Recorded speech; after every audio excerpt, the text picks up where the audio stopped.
Sunday evening to anyone who happens to be watching. Give me a second. I was having problems with OBS and getting all sorts of weird error messages. Let me make sure that I'm live. Yeah, it looks like I am. Alright. I don't know. Still trying to figure this thing out. But my name's Steve. I have a website or blog at christiananarchist.com. I've kind of neglected it the past few months, but still plan on posting stuff there periodically. It's just easier for me to get on YouTube, go live, and give my thoughts, and that's what I'm doing. Alright, so I put this as a thumbnail because I thought it was funny. Facebook fact checkers on September 11th.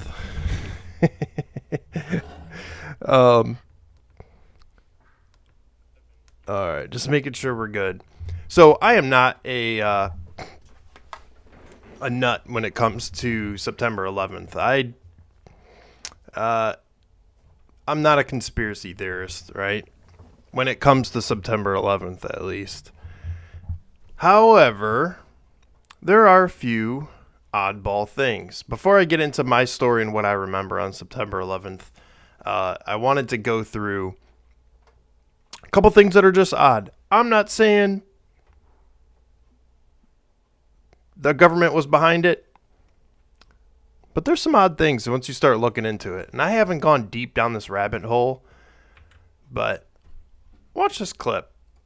Another development on Saturday, New York officials revealed at a news conference here in the city that a hijacker's passport was found blocks from the World Trade Center crash site, if you can believe that. No other details were given, but the discovery prompted the FBI and police to expand the search area down in Lower Manhattan. Let's hear that one more time. Another development on Saturday, New York officials revealed at a news conference here in the city that a hijacker's passport was found blocks from the World Trade Center crash site, if you can believe that. No other details. If you can believe that. Yeah, even the newscasters like, oh, I don't know if you can believe that. Well, another development. It's and I saw this meme flying around.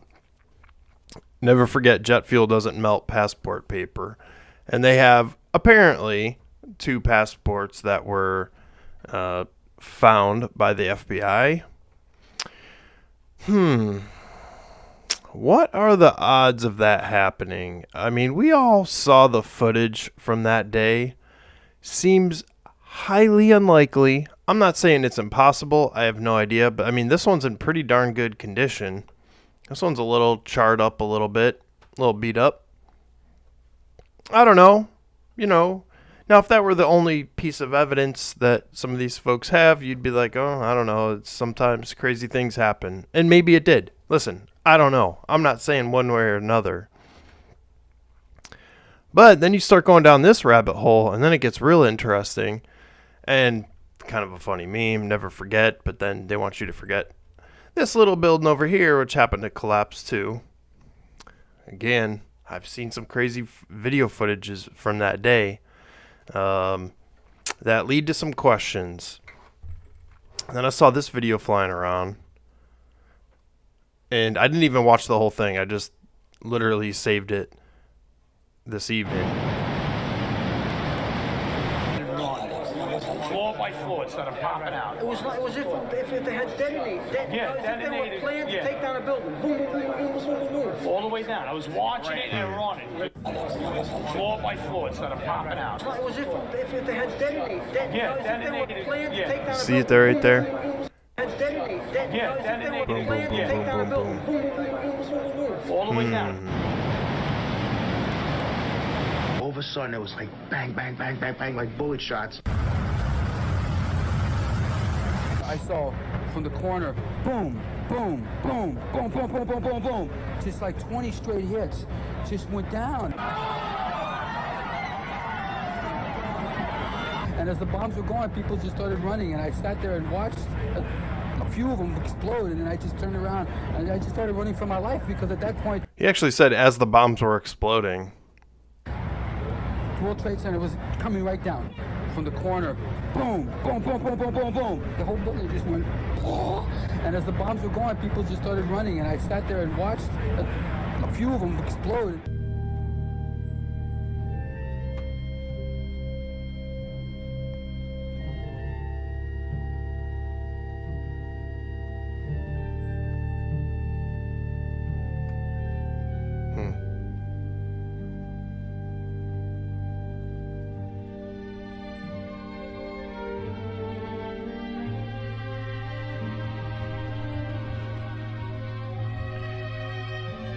So you get the point. That is kind of what it looked like.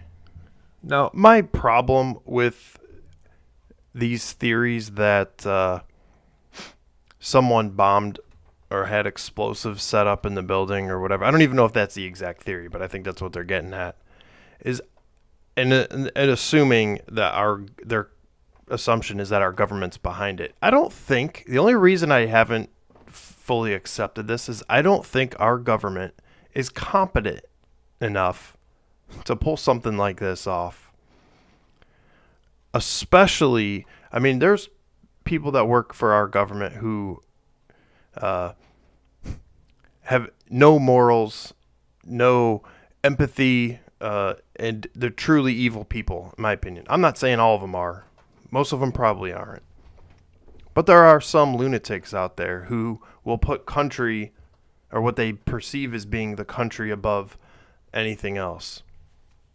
Like John Bolton's one of those people. He actually said that on TV. But even this would be too much for me to accept that they would be willing to do this. And there had to have been dozens of people in on this, and not a single person has regretted it or, kind of discussed their issues with it. The fact that innocent people did die this day, it's, I don't know. I find that hard to believe. But there are some interesting things that occurred that day, and I'm barely scratching the surface, and I don't even want to go down this path. It's more so just kind of interesting if you want to go down that rabbit hole. But leaving all that aside, because I don't necessarily believe all that, let's hear what Ron Paul said, and I believe this is in the 2008 presidential debates. Why did this happen? Here's why. Intervention was a major contributing factor. Have you ever read about the reasons they attacked us?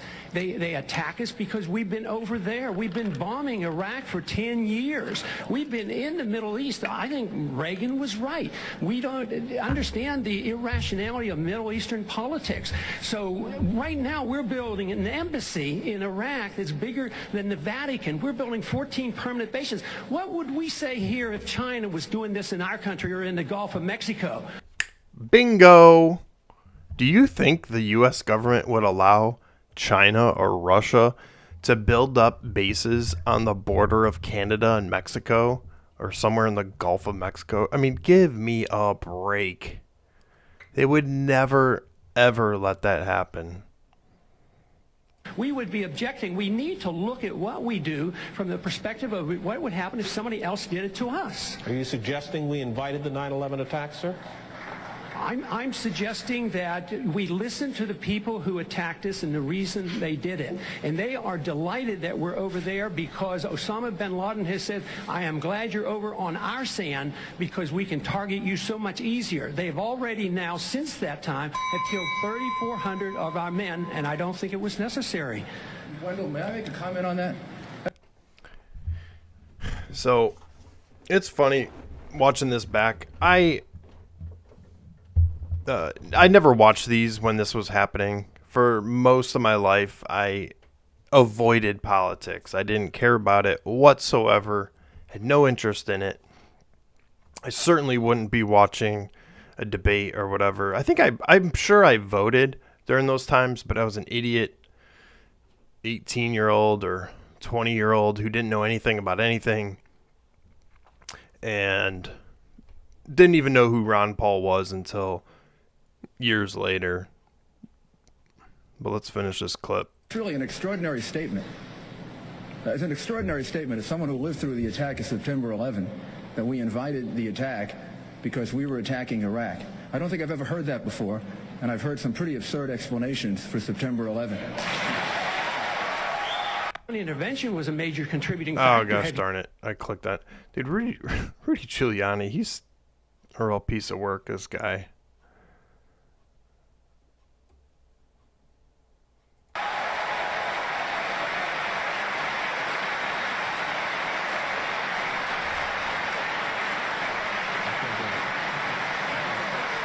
Listen to the crowd. And I would ask the congressman to withdraw that comment and tell us that he didn't really mean that. But I'll tell you, I know this is even, 7 years later, but the courage it took for Ron Paul to say this was immense. And again, I didn't live through this. I wasn't not on my radar whatsoever. But I'm sure even then I was thinking I would have agreed with Giuliani had I watched this. Been like, I'll get to my story on 9/11, but I very much fell prey to the propaganda and the what most people were thinking at the time. Congressman? Unfortunately. I believe very sincerely that the CIA is correct when they teach and talk about blowback. When we went into Iran in 1953 and installed the Shah, yes, there was blowback. The reaction to that was the taking of our hostages, and that persists. And if we ignore that at our own risk. That if we think that we can do what we want around the world and not incite hatred, then we have a problem. They don't come here to attack us because we're rich and we're free. They come and they attack us because we're over there. I mean, what would we think if we... Bingo. And I do remember George Bush saying that they hate us for our freedom. I do remember hearing that at the time, and I thought, like, man, that is strange. I'm like, why would someone hate us just because we have freedom? And it didn't really click with me. But then I was like, well, I guess he's right, and kind of went on with my life, right? I mean, that was the level. It's embarrassing to admit, but that was the level of thought I put into this. Again, I avoided politics. And even that, I was like, man, that's weird. And I was like, okay, I mean, maybe that's true. I don't know. I have no idea why they would be attacking us, right? And here's the other part of 9/11 is what happened afterwards. It says hard to swallow pills. Politicians have used 9/11 to take freedoms from you. I mean, 100%. The Patriot Act being the biggest thing. Then you have the creation of TSA and all of this nonsense. Politicians are really good at taking advantage of crises to take our freedoms. No doubt about it. They're experts at it and manipulating public opinion to give support to these things. And again, I'm sure at the time, like I said, probably would have supported the Patriot Act. I don't know. What do I know? I kind of offshore that responsibility onto them. They know more than I do about the situation. I'm sure they have good reasons for wanting to create this Department of Homeland Security and put color code things and all this stuff. Anyways, thankfully, I've woken up since then. And this goes to my story on 9/11. I have a ticket stub. I actually I had this thing where I used to keep all of my movie tickets and concert tickets and stuff. I have no idea why. I just did at the time. And, this is back in the day. They would give you physical tickets, or nowadays everything's on your smartphone, QR code, this kind of thing. But for some reason, I kept all my tickets. And I actually went to go see a band play that night. Sure enough. And I remember this day very vividly, but 9/11, 2001. 8 p.m. And the band was called Built to Spill. And this band's been around for a while. But I was a fan of theirs at the time. Check them out. They have a couple good songs. But yeah, so I went to work. I was actually working and living in Cleveland. I worked in downtown Cleveland. And I was in a cubicle, and this girl sitting across from me in a cubicle got a call like at 9 o'clock or whatever in the morning, and her mom had called her on her desk phone and said, "Hey, a plane just hit the World Trade Center." I'm gonna be honest, I didn't even know what the World Trade Center was. I figured out it was a building in New York. That's I had no clue what that was, and I was thinking, oh, okay, that's crazy, plane hitting a building, that's pretty wild. And kind of kept working, and then 5-10 minutes later or whatever, she gets another call. Said, "Hey, a second plane hit the building." And then that's kind of when everyone was like, okay, something crazy's going on, right? And a lot of commotion and stuff kind of around, people talking and stuff. And I remember by 11 o'clock that morning, the company I worked for let everyone go home. Well, I had plans to stay in Cleveland all night to go see the show. And I remember it was a really nice day out. And I used to go to a park or like a coffee shop and play chess. It was like a really nerdy thing to do, but that's what me and my best friend at the time we would do. We would just go play chess. I don't know. Don't judge me. That's what we did. And I remember we went to the park, and actually there was another guy. I can't even remember his name, but I think I knew him through church or something. He was a nice guy. And he joined us there. We were just playing chess out in the park. Like, again, beautiful day, sun out, all this stuff. And then we went to the Wink and Lizard for dinner. It's like a sports bar kind of thing. And I remember we were sitting at the bar and, having a couple beers and stuff. And on all of the TVs all along the top, this is like a sports bar. It has TVs everywhere. And on every single TV was replays of the events that unfolded that day. They were all news channels. I mean, nothing was going on. And we're just sitting there like, man, is this wild, right? And I remember, I don't know if I don't think I saw this online. I swear, I almost want to look it up, but it's kind of too depressing to look up. But I swear they were showing videos of the people that were jumping from the building because they were kind of trapped in there, and some folks jumped because that was the only way to escape the fire and stuff behind them. It was incredibly sad.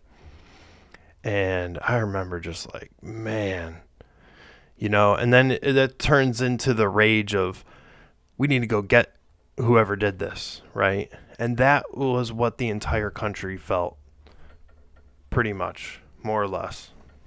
And I was one of them, man. I was, let's see, I'm 43 now. I was, 21, 22 years old, something like that. I was young enough. I had considered at the time going into the Army or something. And I'm like, man, because I was going to college at the time at Cleveland. And I was like, man, is this something I should do? And I think a lot of people felt that. A lot of young men thought that. Well, I was one of them. Didn't do it, but considered it. Anyways, I do remember I had a cell phone at the time, and this was like a rudimentary, I think it was like an Ericsson.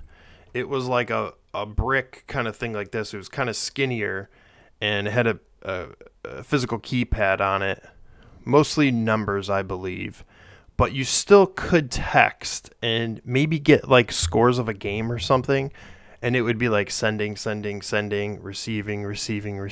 And I remember, so it would be very rudimentary getting data through it. And I thought that was cool at the time because before that it was just calls. And I remember I was trying to call my parents. Oh, there was rumors that one of the planes was over Cleveland. I don't know how we knew this, but there was rumors of that. Well, that was the plane that crashed in Pennsylvania, but for understand, at one point in time, it was flying over Cleveland towards, and it ended up crashing in Pennsylvania. So at the time, you hear very little information, but you kind of hear these rumors. I had no idea. I'm like, dude, because I was in a taller building in Cleveland working. And I think that's why they let everyone go. But I was trying to make a call, could not make a call. It just couldn't get through on the cell towers because everyone's trying to use them. Eventually, I did get through for like a minute. I was like, "Hey, I'm fine." Blah blah blah, and that was that. So, kind of a crazy memory. And then I wasn't even sure if they were gonna have this show or not at the Agora Ballroom. And I think we called them and said, "Hey, are you still having this show?" And they're like, "Yep." So sure enough, 8:00, we head down to the Agora and watch Built to Spill play. And it was an awesome show. In fact, I remember, typically a band will have a playlist, and they were just like, "Hey, since the world's gonna end, we're just gonna, take requests," and people just, because it's like a smaller place. I don't know, can't fit more than 100, 200 people. It's a small little place. I saw a lot of bands play in small venues like that. Because I'm into weird music. Or, indie rock kind of stuff. But, yeah, man. It was a wild day. And earlier today, it occurred to me. I was like, man, I wonder if I have that ticket stub. Sure enough, I had it. And I thought it was cool. So I'm going to still keep that just kind of for memory's sake. But those are my memories of September 11th. And, world's a different time back then. Completely shifting gears. I've been thinking about this a lot, and I'm going to get give my thoughts on Project Veritas. So, as you're probably aware, Project Veritas is a group who does they call themselves journalists. Fair enough. But they do a lot of undercover work. And people criticize Project Veritas for deceptively editing videos and to try to make their point. That's just a stupid critique. If you have 6 hours of footage, 3 hours of footage, no one's going to watch a 3-hour video. Of course they're going to edit the video for the key points or the key things that happen during a conversation, right? So those are dumb critiques in my opinion. They never take on the substance of what's being discussed. Well, right now, Project Veritas is in the middle of, forget what they call it, school curriculum type things. And in fact, they released like a part 4 today, which I didn't even watch, but where they are going throughout the country. I think it's in different states they're doing this, but getting school administrators or teachers on video where they admit to either breaking the law or such as like hiring practices, saying, hey, we don't hire conservatives and this sort of thing, or they admit to propagandizing children, essentially, right? And okay, it's like I already know these things are happening, right? I mean, what conservative out there thinks that schools are just lining up to hire conservatives? I mean, give me a break. You have to be living under a rock to think that. But that's not my critique. I largely agree with what Project Veritas is, their point of view on things. But this is just an example. We'll just watch like a little bit of this, but this is an example of a recent one, probably from a week or so ago, of undercover video. And this guy's like a school principal or assistant principal or something.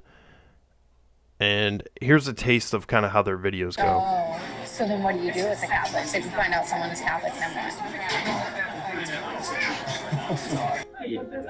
Teaching them how to think. That's it. Doesn't matter what they think about it. If they think about it in a logical, progressive way, that becomes their habit. so you kind of like gear them to think in a more liberal way. Believe it or not, the whole movement of more progressive teachers are actually more savvy about delivering like a democratic message without really ever mentioning politics. It's subtle. They'll never say, oh, this is a liberal or a democratic way of doing this. You'll just make that the norm. And this is how we handle things. It's subtle. And that's how you get away with it? That's how you get away with it. And how do you make sure the parents don't find out? They can find out, so long as you never mention the politics. And then later down the line, you're going to vote Democrat. And you will have done a great service to our country. So, it's funny. It's funny because this girl who's apparently on a date with the guy is kind of playing along and pretending to be a progressive or whatever. But so that's the gist of what they often do. And so don't get me wrong, these are helpful things for people to know, right? Like, I'm glad that they expose things that people otherwise wouldn't see, right? My problem is I don't like how they go about it. You could argue that these folks would never say these things otherwise if they weren't in what they believe to be a one-on-one conversation. And of course that's true. But again, what they're exposing is something that I feel like most people know, or at least if you're paying attention to these things, most people know. People lie, right? Especially guys on dates. You know, I don't know what this girl looks like. She's probably a hot chick, and this guy feels open enough to talk to her. And guys lie. I mean, especially on a date. They'll say anything. He's obviously believes that he's on a date with a progressive chick. And of course, this guy's going to say whatever it is he feels that she wants to hear. Now, I'm not saying all guys lie. But guys lie. I don't lie. I try not to, but this is the problem with these videos. Is he could be telling the truth, but he could not be telling the truth, or he could be exaggerating it, right? And that's where it gets a little iffy, because sometimes people will say stuff that it's not exactly true.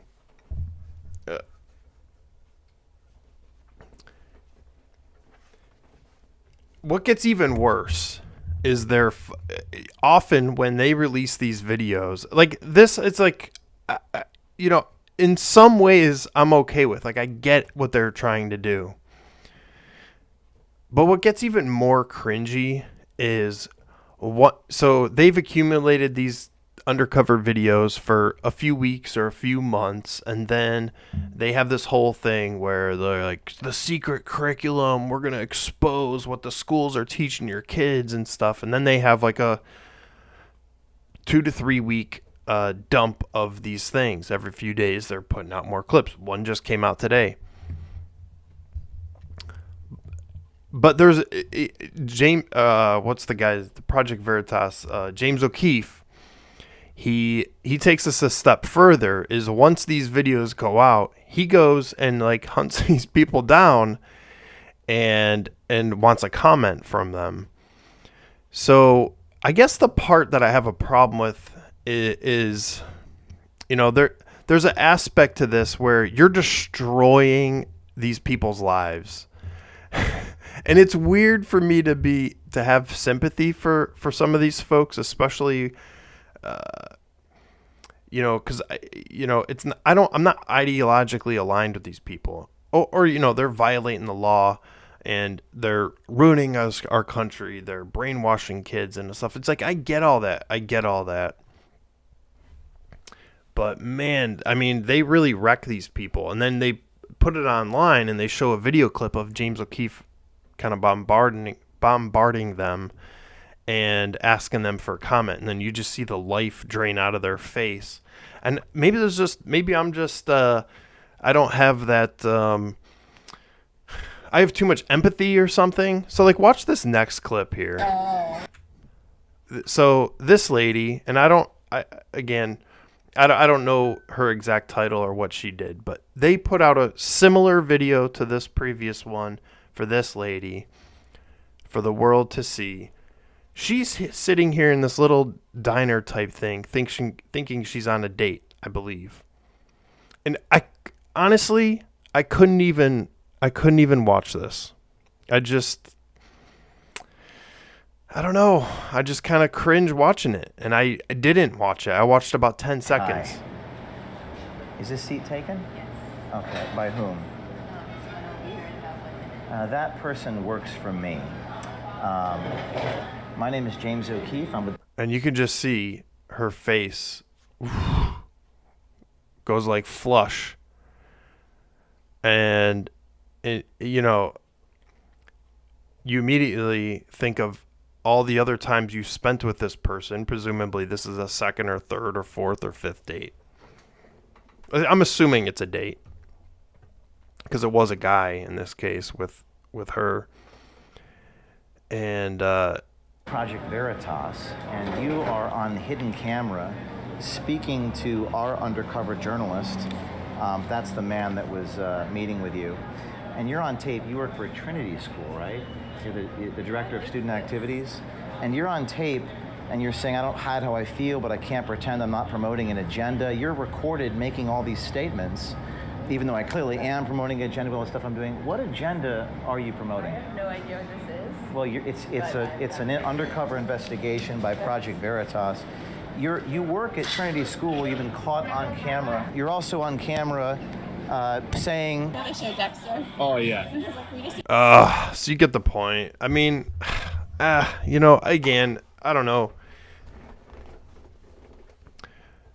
Maybe I'm not as ruthless, right? I mean, things need to change, right? Our schools are ran by these ideological lunatics who turn the kids into ideological lunatics, in my opinion, my humble opinion. And you could argue they're doing a lot of damage to these kids, to our country, et cetera, et cetera. But I still have empathy for him. Is that weird for me? I don't know. I'm just being honest. And this is just one. He does this to every single one of them. And then he kind of runs after her. I'm sure he goes to her car. Let's see. Yeah. You're literally on camera. White boys feel very entitled to express their opinions.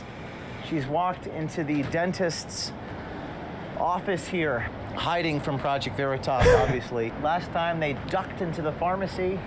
This time they ducked into the dentist office, perhaps to get a root canal. Oh, they put the blinds down. Democracy literally died in darkness here on the streets of New York City, reporting for Project Veritas. So, yeah, you get the point. I don't know, man. I'm just not a fan of this. It's one thing to expose it. It's a whole nother thing to try to ruin these people's lives. I guess that's my point. Anyways, that's enough on that. Hi. It's so cringe to watch it. Like, I can't even watch these.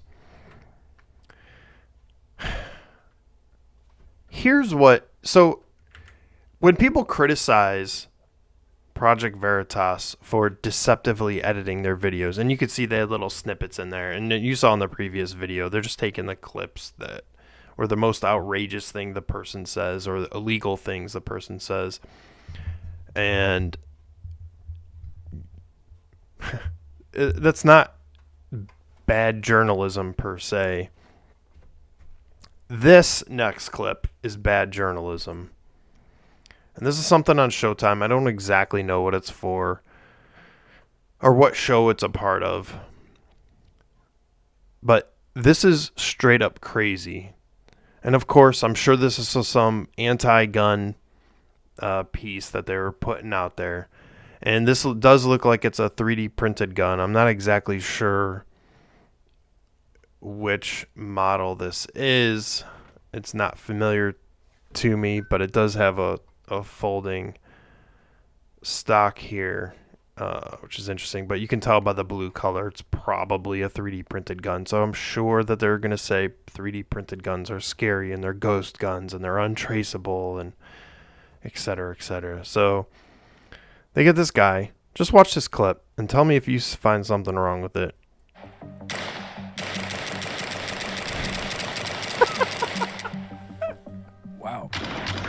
Wow. Wow is right. Yeah. So if you haven't caught on, they tampered with the audio to make it sound like this gun is firing way faster than it really is. They have the first one lined up. Watch this. Boom. Okay. Fair.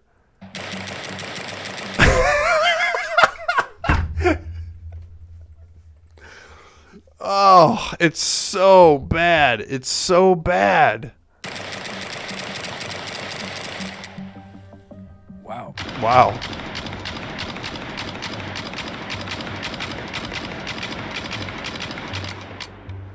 Oh, man. Now, these people are evil, and these people need exposed. Now, I wouldn't necessarily...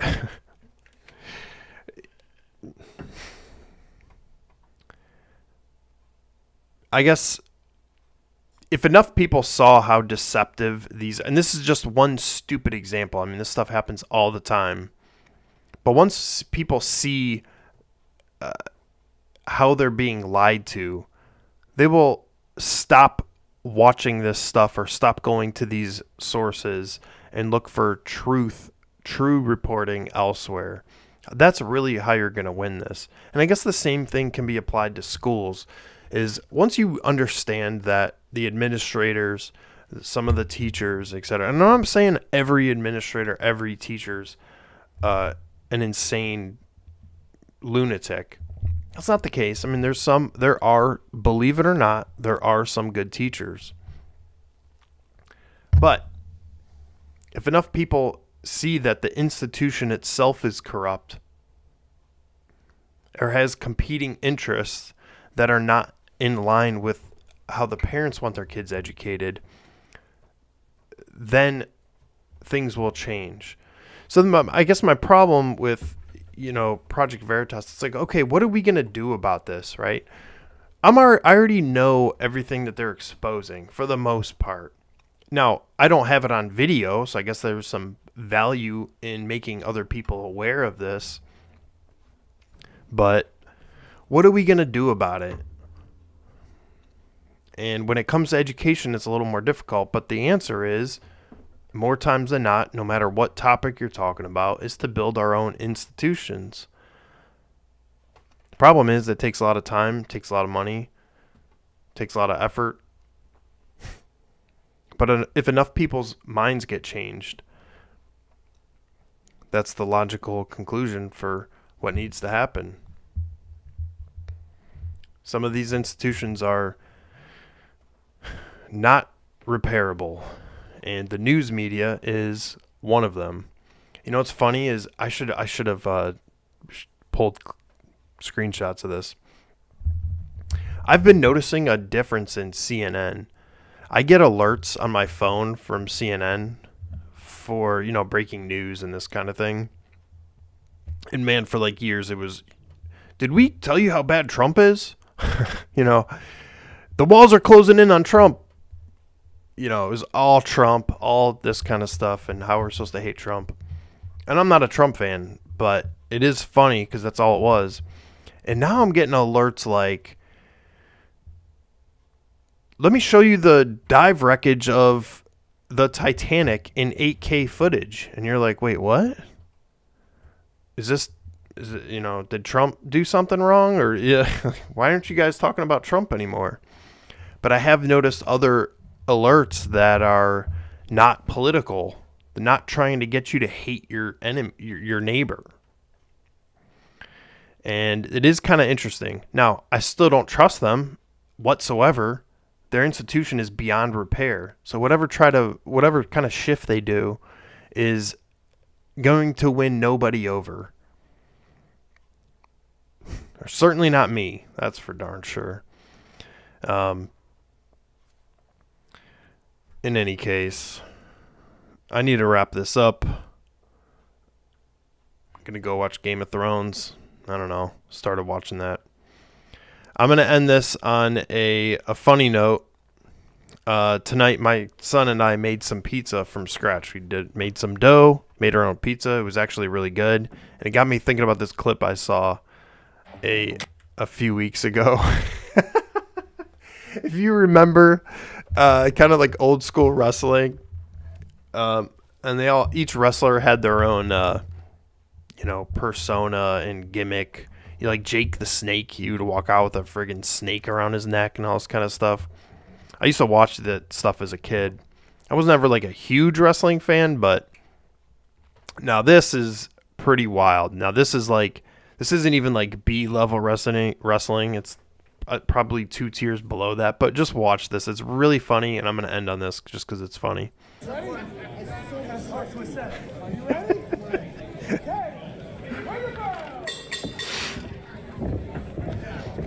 Guy's out here making a pizza while he's wrestling.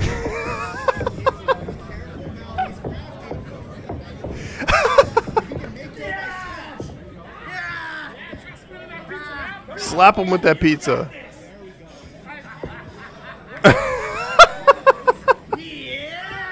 He made the guy catch it.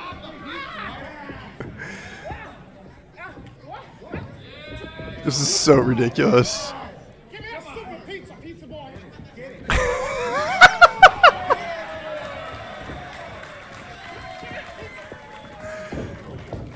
Oh, that was a pretty good flip up. Oh, flipped him with the pizza dough. Oh, threw it in his face. Oh! Anyways, so funny. Pretty creative. And there's probably a dozen people here watching it. That's pretty entertaining. I would watch this. 10 out of 10, I would watch it again. Anyways, that's it for me tonight. If you made it this far, thanks for watching. Like my video. I'm going to be posting more stuff on my website, blog posts, and for things that I find interesting throughout the weeks and months as we go through the upcoming election cycle and all that. And I will try to continue streaming Sunday nights at 8 p.m. Eastern and see where this takes me. Thanks, and have a good night.